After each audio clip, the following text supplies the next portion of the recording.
So since posting this video, where I showed that string science of temple design video was factual and good quality content, and that Pranav lacked basic scientific understanding of physics and acoustics, the Science is Dope community could not even rebuttal me on my evidence that I presented, and resorted to name calling and saying a YouTuber named Satya Anveshi also debunked science of temples. So in this video, I'm going to take a look at what he has to say. Stoke the fervor about greatness of our ancients, which is a sure short thing if you know about the morons with low IQ, right? Just talk about our ancient greatness and the dharma. Sound, or vibration that sound produces, is imperative. Have you not heard of string theory that describes the fundamental level of the universe? Physicists consider string theory to be the most reliable way of combining quantum physics and gravity to understand everything in the universe. So, what is string theory? Well, simply put, the universe is a symphony of vibrating strings. What is more complex than a point, a line, or a string? String theory was born. What makes string theory so elegant is that it describes many different elementary particles as different modes of vibration of the string. Just like a violin string vibrating differently can give you a lot of different notes, a string can give you different particles. Most importantly, this includes gravity. String theory promised to unify all fundamental forces of the universe. This caused enormous excitement and hype. String theory quickly graduated to a possible theory of everything. And what does String, the YouTube channel, say? In fact, everything in the cosmos responds to the sounds. That's why yogis of the past have always said sound is the basis of existence. Every form is a certain reverberation of sound. There are many academic articles and books that explain that modern-day researchers are proving what ancient sages have taught. So, right at the beginning, we can see that Satya Anveshi has some sort of cognitive dissonance towards teachings of Hinduism. Something that is so simple to understand, such as vibrations from sound being important, he will reject, even if modern science agrees with ancient knowledge. And you will see this implicit bias throughout the video. Works to rile up the morons. But the kicker is, once you have enough number of morons following your channel, quickly put up your payment details, and thus the sixth step. Rake in the money, moolah moolah. So Satya Anveshi is saying String is using a specific model to rake in money. So let's assess that statement really quickly. Firstly, the types of videos that Satya Anveshi as well as myself produce does not require any money. Anybody can make the types of videos that I or Satya Anveshi are making using an open source video editing software. It just requires time to make the videos, in my case at least. But if you look at the types of videos that String produces, it requires a large financial capital. Let's take the Science of Temples video for example. String has to absorb the cost of traveling, artwork, as well as the cost of more complex animations, the cost of the doctor's consultation, the cost of editing, music, and other visual effects such as the computer-generated imagery effects. And what about the cost of equipment, such as cameras, lighting, microphones, or the cost to research and plan the video? So that is just my estimation of the cost that would go into production of just one video. But String produces many videos, music, and even has to absorb the cost of translating these videos to other languages. And I'm sure that there are other operational costs that are needed to keep String running that I have not thought of. Hence, it is an extremely ignorant statement for Satya Anveshi to make when he did not even consider the cost of production that goes into one video, let alone the whole channel. It's easy to criticize when you don't use critical thinking and just complain from the sidelines. Temple's shape. Any moron would figure out that a conical or a pyramid-like structure is most stable. That's the natural shape of any mountain or a hill. Wide base and a tapering top. You don't even need brains to figure that out. Even ants and termites have figured it out.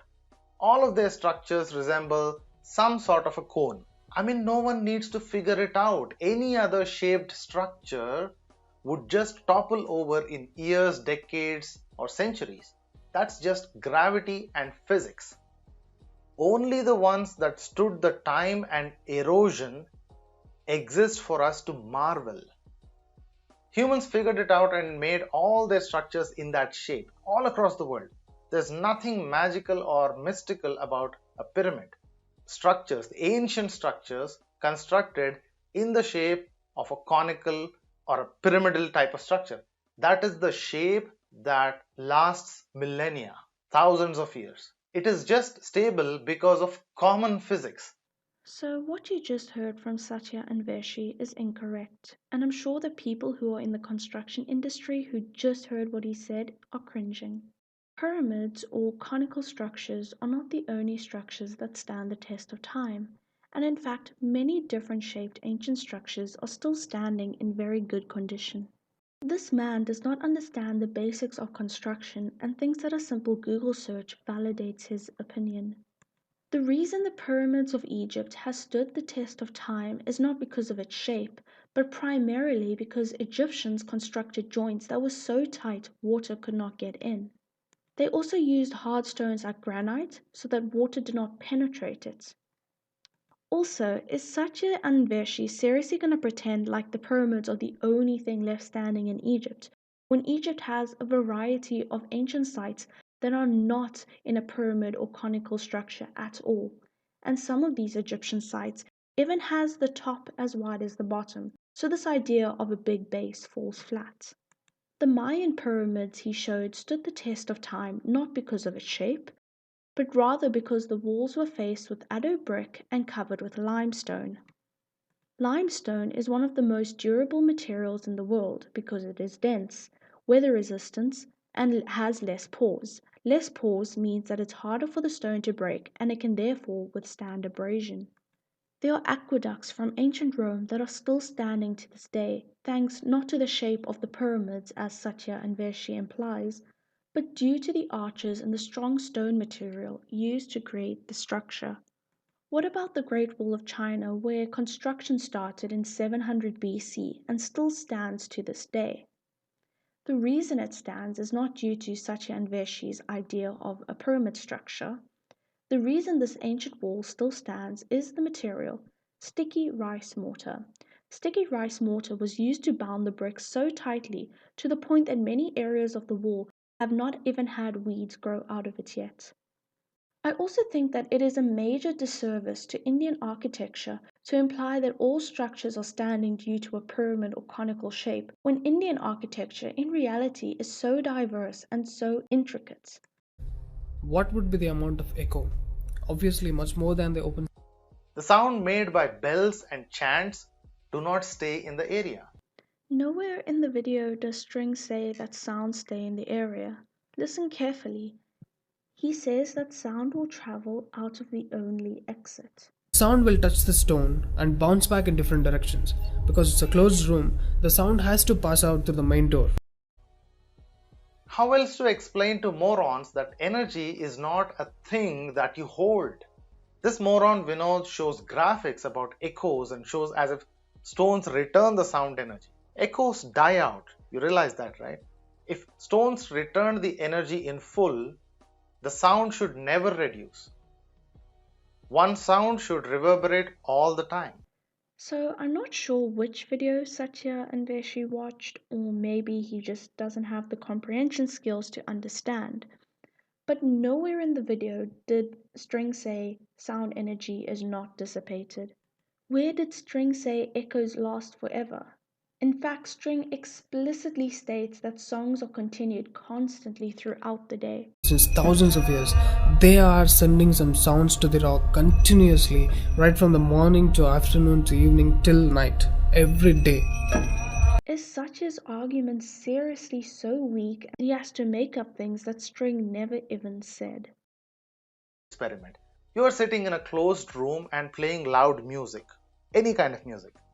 What happens to the sound? Where does it go? In that room, the furniture and the wood will absorb the sound as it is soundproofing, whereas temple idols are non-porous, hard materials that will not absorb sound. None of the morons who liked the video passed 9th grade?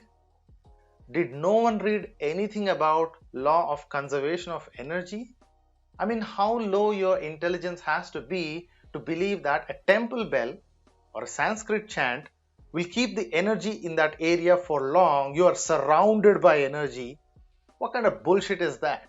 And once again, Satya Anveshi lies and says that String's video says sound is kept in one place. Satya is so desperate to debunk a video that he's literally putting words into String's mouth that was never said at all.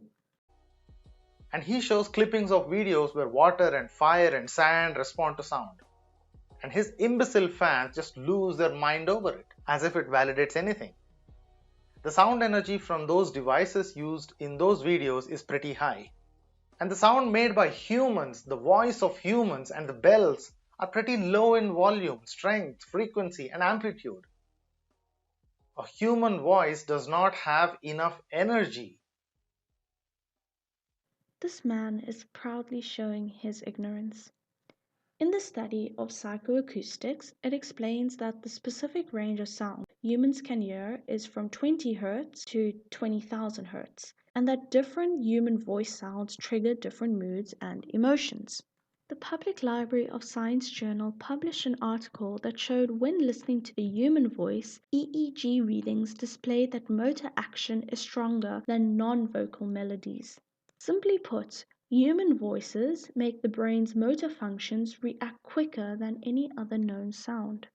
So Satya Anveshi's idea that the human voice needs to be louder or have more energy to have an effect on the body is just plain unintelligent. Also, listening to loud sounds for prolonged periods will result in ear damage. About body composition, this is nauseating and laughable at the same time. This retard doesn't know the basics of any science for that matter. Now, let's look at the reason why String would use the 5 elements model of the body composition. Just before this diagram, String showed the effect that vibrations have on water or fire. And by using the 5 elements model, they can clearly indicate that since you are made up of 72% water, it's important to realize that these vibrations also have an effect on your body. To help the viewer better realize the effects vibrations have on the body, it will not have the same comprehension effect on the viewer to say you are made of 10% hydrogen and 65% oxygen. When the viewer sees the effect that sound has on the water, and then String shows the composition of water in the body, it makes more sense to the viewer. Find a religious sympathizer working in neurology. Now, this country is filled with hypocrites like this, so no surprises there. Don't get me wrong, she might be a brilliant neurologist, but if this study is done under her supervision, she is a dunghead hypocrite nonetheless. In medicine, there is no room for bias of religion. There is a strict ethical code that all medical professionals abide by. Medical professionals are taught stringent ethics on how to conduct themselves and not impose their personal beliefs in their profession. By even suggesting the doctor whom you do not know is a religious sympathizer who is manipulating the results, you are not only smearing the doctor in question, but also all medical professionals. Let's not forget the Hippocratic oath of ethics that medical professionals take. As Satya Anveshi says, she may be a brilliant neurologist, but the study can't be done under her supervision. That sentence contradicts itself. Being a good doctor includes the code of professional conduct. So, although Satya Anveshi may not have the morality of keeping his own personal bias out of his profession, it's extremely rude of him to project his own lack of ethics. Oh, I almost forgot. Use words like the following. The kind of parasympathetic differences that Did you get the word what he said? So we saw the same tactic done by Science is Dope. When you don't have a strong argument, then you make fun of the way someone speaks. It's easier for Satya and Anveshi to get stuck in the semantics of words rather than the facts that were brought forward. It's a simple spoonerism and simply shows that instead of dealing with actual facts and logical arguments, he has to resort to pointing out mispronunciations. Search on Google would reveal studies about noises, sounds, monotones, relaxing music, meditation music having some effect on mind. Obviously, music and sound has effect on our mind. We can measure it. But none of these studies have shown any significant result that autonomous nervous system has any kind of groundbreaking effects. So Satya Anveshi is once again completely wrong. An academic journal by the name of Scientific Reports is a peer-reviewed mega journal, and in 2019 they published an article that explained the religious mantra chanting affected the posterior cingulate cortex, which is part of both the nervous and the limbic system. This article shows the neurophysiological correlation of religious chanting induced psychotherapeutic effects. A study done in 2011 showed the analysis of acoustic on the nervous system and showed that it serves as a brain stabilizer. You can also see this video where I cited more research on mantras. Let me explain. These morons already believe that their religious chants have good effects. And this moron friend acted as if he kept a calm mind when the other moron played their favorite religious chant. I mean, this is pretty clear as a setup and laughable at the least. Now, if Satya Anveshi did research before this video, he would know that EEG has been used many times to show the effects of mantras on the brain.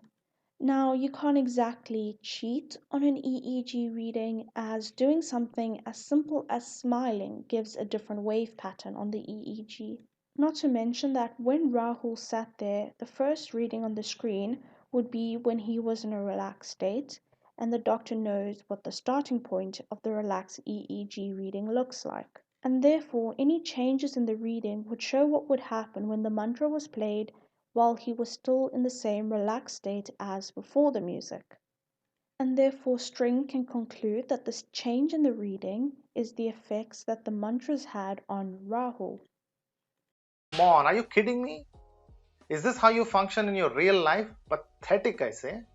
So I've already showed a bit earlier that EEG readings have been done in the past on many participants and showed positive effects on the nervous system. And it is senseless to expect a YouTube channel to get a large amount of subjects for an experiment, which would require much more funding and time. Most people who come across String's video will be grateful for the effort done to get one EEG reading. And it will make the viewer question, well, if this mantra or sound has an effect on Rahul, what will the effect be on me? And based on extensive research as well as the documentation of Rahul's experience, the viewer can see that these mantras are not baseless and they serve a purpose to the community at large. Drool over a popular guru and pick up his latest. So this again shows the prejudice that Satya Anveshi has against Bharat culture. Throughout history, Guru Shishya tradition has always led to societal advancements. The Guru that you have no respect for has planted 25 million trees. He has created an outreach program that creates sustainable opportunities and gives many a livelihood. He helps rural communities by providing holistic health care, community revitalization, and disaster management. At the time of publishing this video, his schools helped more than 8,500 children get quality education. At the beginning of the pandemic, he gave the inner engineering online course for free to healthcare workers to assist them with stress management of being on the front line. And now that the second wave has hit, donating large amounts of PPE. He has helped advance the physical, mental, and spiritual development of millions. In both India and the United States, he has launched programs for prisoners where behavioral patterns have been observed and disciplinary levels improved. The entire world has recognized Sadhguru for his work in reviving rivers, empowering women, disaster relief, and both large and small-scale humanitarian projects. So before you disrespect Sadhguru or any guru who has taken the leadership of making the world a better place, ask yourself, what have you done to benefit your community? When the guru has dedicated his entire life to benefiting the community. It's always the selfish people who throw stones who have this hate of gurus. To conclude this video, Satya Anveshi's arrogance and lack of self-awareness can be summed up by this video. Fools speak with the invincible authority of ignorance. I find that the more people know, the more hesitant they are in giving their views. And they kind of use phrases like, well, that's just my opinion, or I don't know what you think. But fools know they're right, and there's no quarter given at all. Either you agree with them or you don't. And if you don't, you become their mortal enemy. Certainly I'm on the side of knowledge.